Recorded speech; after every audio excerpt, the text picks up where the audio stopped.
Okay, तो ये हमारा क्वेश्चन है टॉर्सनल पेंडुलम पे बेस्ड है। पहले टॉर्सनल पेंडुलम थोड़ा सा समझ लेते हैं।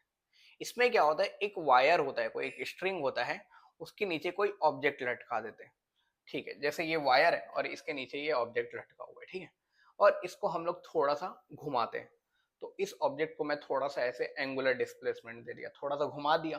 तो ये वायर क्या चाहेगा, ये अपने ओरिजिनल पोजीशन पे आना चाहेगा, मतलब ये अंदर से रिस्टोरिंग फोर्स लगाना चालू करेगा। तो अगर मैं उसको उधर घुमाया हूं तो वो फोर्स मेरे अपोजिट डायरेक्शन में लगाएगा। पर रोटेशन हो जाए तो फोर्स नहीं बोलते हम लोग, टॉर्क बोलते हैं। तो वो टॉर्क अपोजिट डायरेक्शन में लगाएगा।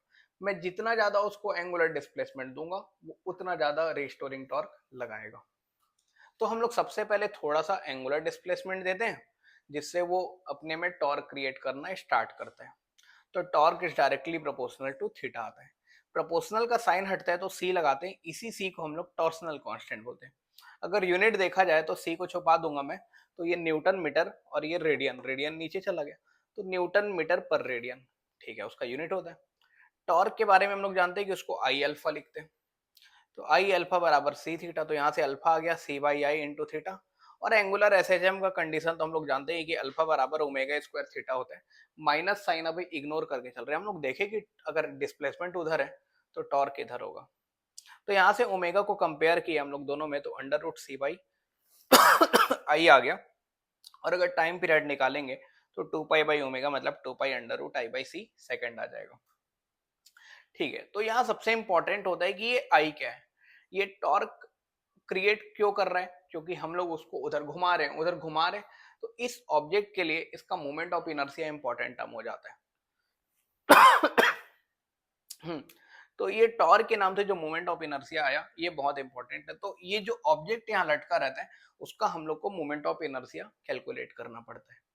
ठीक है, तो वापस हमारे क्वेश्चन में आते हैं। जैसे यहाँ पर ये जो लटका हुआ है, एक रॉड है। इस रॉड का मास नहीं दिया है, पर उसके किनारे किनारे में दो पॉइंट मास लटका दिया है, 30 ग्राम और 20 ग्राम का।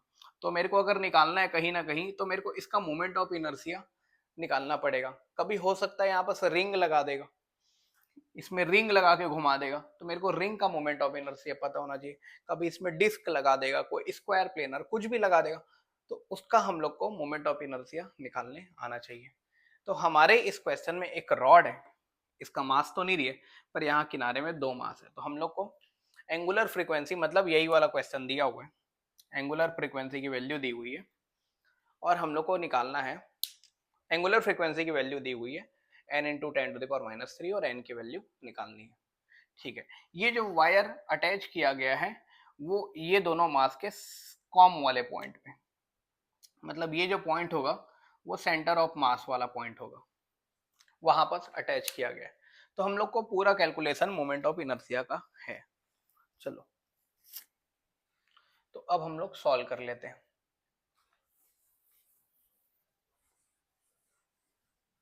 तो अब इतना नहीं लिखूंगा, सीधे यही लिखते।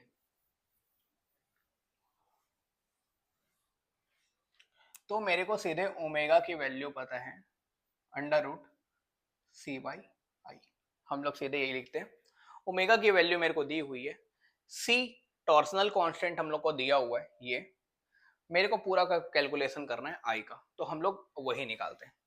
तो हमारे पास क्या है, ऐसा दो ऑब्जेक्ट है, 30 ग्राम और 20 ग्राम का, ठीक है। और जो वायर लटका हुआ है वो इसके कॉम वाले पॉइंट पर लटका हुआ है। तो हम लोग को वो पॉइंट पहले पता होना चाहिए। इसका मोमेंट ऑफ इनर्शिया अगर निकालना है, सपोज ये मेरा मास m1 है, ये मेरा मास m2 है, कॉम से इसका डिस्टेंस r1 है, यहाँ से इसका डिस्टेंस r2 है। तो जब मेरे को इसका मोमेंट ऑफ इनर्शिया निकालना है इस सिस्टम का, तो हम लोग कैसे निकालते हैं, m1 r1 square plus m2 r2 square, बिल्कुल ऐसे ही निकाल लेते हैं। तो m1 तो मेरे को पता है, ये डिस्टेंस पता होना चाहिए और ये वाला डिस्टेंस पता होना चाहिए। ये जो टोटल लेंथ दी है हम लोग को क्वेश्चन में, वो 10 कितना, कहाँ लिखा है, 10 मीटर दिया, 10 सेंटीमीटर दिया हुआ है। ठीक है, ये टोटल 10 सेंटीमीटर निकाल लेते हैं। चलो पहले ये दो मास ले लिया, एक एक्सिस खींच दिया मैं, इसको मैं सपोज कर लिया ये ओरिजिन पर है, तो ये 10 सेंटीमीटर है, तो ये हो गया 10,0, इसको एक्स एक्सिस, ठीक है। तो अब हम लोग x कॉम निकालेंगे, y कॉम तो 0 ही आएगा। x कॉम का formula m1 x1 m2 x2 जितने भी रहते हैं, नीचे में टोटल मास, इसको m1 ले लिया हूं तो इसका मास 30 ग्राम पर इसका x 0, इसका मास 20 ग्राम पर उसका x 10, और नीचे में टोटल मास 50 ग्राम। तो 200 बाई 50 मतलब 4 आ गया। तो जो x कॉम आया हमारा यहां से लेके, एक्स वाई कॉम तो 0 होगा, तो ये आ गया 4। ठीक है, मतलब यहां से यहां लटका हुआ है वायर, तो ये डिस्टेंस हो गया हमारा 4 सेंटीमीटर और ये डिस्टेंस हो गया हमारा 6 सेंटीमीटर। चलो, तो मोमेंट ऑफ इनर्शिया निकाल लेते हैं हम। m1 कितना है हमारा 30 ग्राम, केजी में कन्वर्ट करते हैं, और r1 कितना है 4 सेंटीमीटर, उसको भी मीटर में करते हैं, होल स्क्वायर। वैसे ही m2 20 ग्राम और ये 6। ठीक है, कितना आ गया देखो, 1 0 से 1 0 गया, मतलब 3 इंटू 10 की खातिर 8 2, 4 का स्क्वायर 16 इंटू 10 की खातिर 8 4। सेम यहाँ भी ऐसे ही हो जाएगा, इसको लिख दूंगा, पहले तो इसको कर लेता हूँ। तो यार 48 इंटू 10 की घात 6। ठीक है, 48 इंटू 10 की घात 6। ये कितना आ गया देखो, ये सेम ऐसे ही लिखूंगा, यहाँ 2 इंटू 10 की घात 2 और 6 का स्क्वायर 36, 36 इंटू 2 72 इंटू 10 की घात 6 आ जाएगा। ठीक है, तो कितना हो गया, 72 और 8 80 40 120, 120 इंटू 10 की घात 6 मतलब 1.2 इंटू 10 टू द पावर। तो ये हम लोग टोटल मोमेंट ऑफ इनर्शिया निकाल लिए केजी मीटर स्क्वायर में। ठीक है, M R square kg metre square. ठीक है, अब हम लोग डाल देते हैं अपने फॉर्मूले में। हम लोग को सी की वैल्यू क्वेश्चन में दी हुई है कितनी, 1.2 इंटू 10 टू द पावर -8, और आई हम लोग निकालें 1.2 इंटू 10 टू द पावर -4, तो ये आ गया 10 to the power -2 radian per second. पर ओमेगा की वैल्यू हम लोग को दिया है n into 10 to the power -3, तो ओमेगा की जगह में हम लोग लिखेंगे n into 10 to the power -3।